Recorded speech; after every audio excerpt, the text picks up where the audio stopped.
merci de nous accorder cette interview depuis 8 ans où nous nous trouvons avec le président de la transition, Brice Clotaire Oligui Nguema.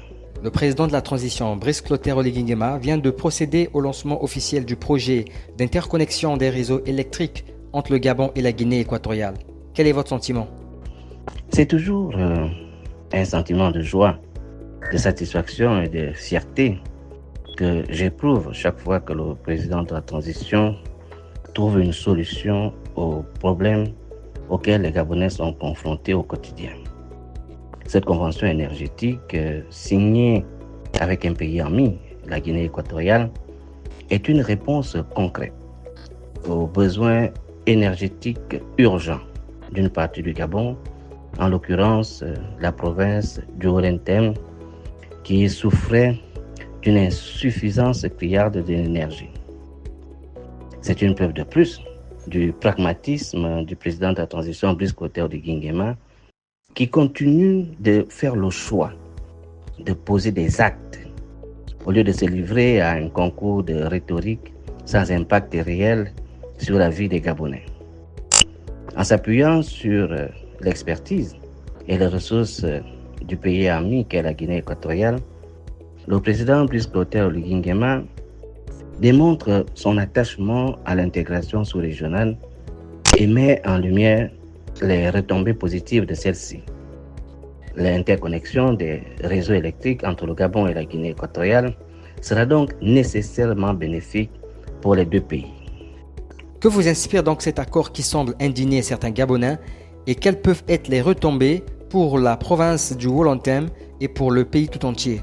Écoutez, il est impérieux que certains de nos compatriotes se débarrassent définitivement du complexe de supériorité qu'ils ont vis-à-vis des pays de la sous-région. Et qu'à l'image du président Brice Clotaire Oligui Nguema, qui, à travers cette interconnexion des réseaux électriques entre le Gabon et la Guinée équatoriale, fait preuve d'humilité. Il faut donc que ces compatriotes apprennent à cultiver l'humilité comme lui. Le Gabon ne se développera pas en vivant en autarcie, mais en s'ouvrant aux autres pays. Cet accord scellé traduit la volonté des deux chefs d'État d'accélérer l'intégration sous-régionale à travers un axe stratégique qu'est l'interconnexion des réseaux électriques. En termes de retombées, il est clair qu'à travers l'électrification des localités situées de part et d'autre de la frontière des deux pays, cette interconnexion des réseaux électriques aura nécessairement des incidences positives, à la fois sur le plan économique, social, diplomatique et géopolitique, notamment à travers la mise en place des marchés régionaux de l'électricité dans la zone CAC. C'est donc une étape importante qui est franchie dans le processus d'intégration sur-régionale et une initiative louable pour le développement durable des deux pays et l'amélioration des conditions de vie de leur population.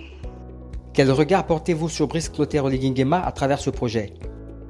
Vous savez, le président Brice Clotaire Oligui Nguema n'est pas un homme politique comme on en voit depuis longtemps dans notre pays.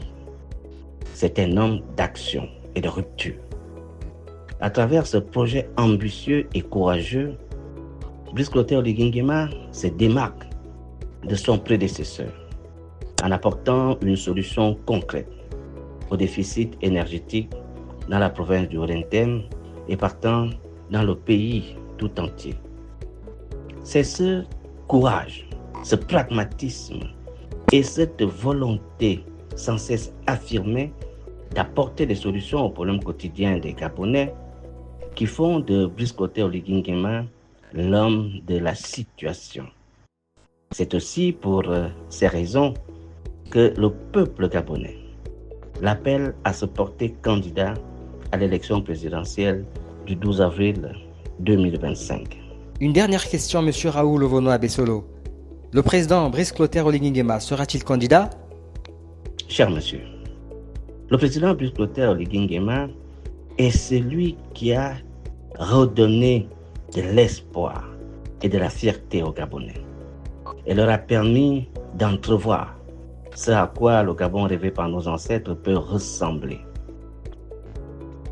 Les Gabonais l'aiment et le portent dans leur cœur. Parce que depuis le 30 août 2023, il est à leur écoute et pose chaque jour des actes pour l'amélioration continuelle de leurs conditions de vie. Sa légitimité ne s'ouvre